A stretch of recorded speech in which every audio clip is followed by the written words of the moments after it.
آج ہم مقدس متی کی انجیل اس کا 19واں باب اور اس کی آیات 21 اور 22 پر دھیان و گیان کریں گے، اور آج ہم کاملیت کے بارے میں سنیں گے۔ یسوع نے اس سے کہا، اگر تو کامل ہونا چاہتا ہے تو جا اور اپنا سب کچھ بیچ ڈال اور غریبوں کو دے، تو تجھے آسمان پر خزانہ ملے گا، اور آ کر میرے پیچھے ہو لے۔ مگر وہ نوجوان یہ بات سن کر غمگین ہوا اور چلا گیا، کیونکہ اس کی بہت دولت تھی۔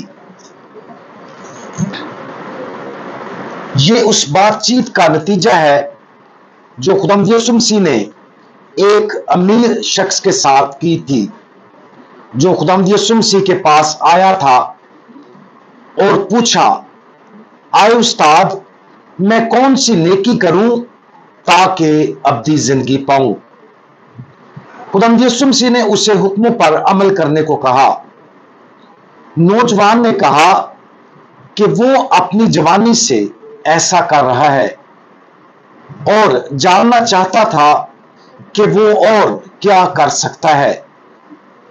تو پھر خداوند یسوع مسیح نے اس کے سوال کا جواب دیا، لیکن خداوند یسوع مسیح کا یہ جواب ایسا تھا کہ نوجوان کے لیے اسے قبول کرنا مشکل تھا۔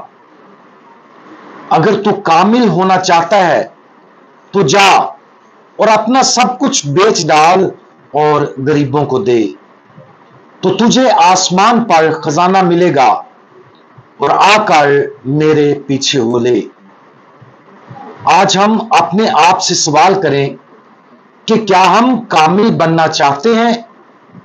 اگر ایسا ہے تو پھر خداوند یسوع مسیح نے اس طرح کے ایک مقصد کے لیے ایک اعلیٰ پیمانہ مقرر کیا ہے۔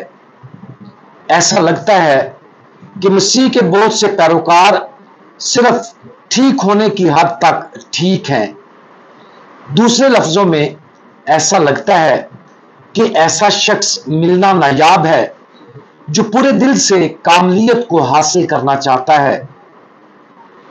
بہت سے لوگوں کے ارادے اچھے ہو سکتے ہیں، لیکن ایسا لگتا ہے کہ بہت کم لوگ ہیں جو اپنے آپ کو اس کام کے لیے پوری طرح سے وقف کر دیتے ہیں جس کے لیے ہم سب کو بلایا گیا ہے۔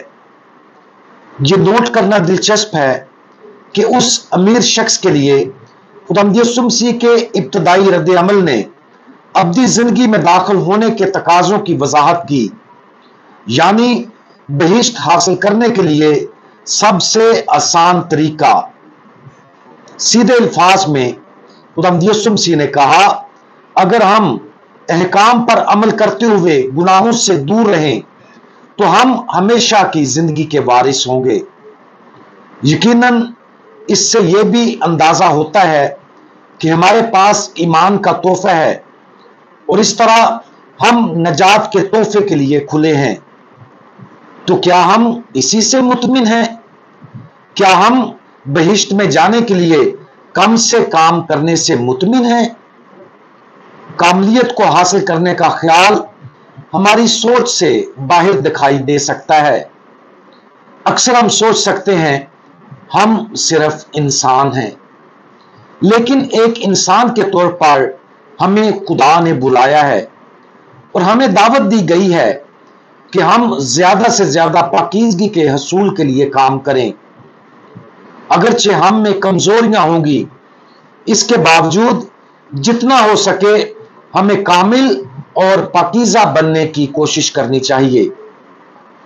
اگرچہ اس نوجوان کو یہ دعوت دی گئی ہے کہ جا اور اپنا سب کچھ بیچ ڈال اور غریبوں کو دے، لیکن آج ہم نے یہ دیکھنا ہے کہ یہ ایک ایسی شرط نہیں ہے جو خداوند ہر ایک پر رکھتا ہے، لیکن وہ بعض کو لفظی طور پر ایسا کرنے کے لیے بلاتا ہے، لیکن باقی سب کے لیے دعوت ابھی باقی ہے، لیکن لفظی معنی کے بجائے روحانی معنوں میں۔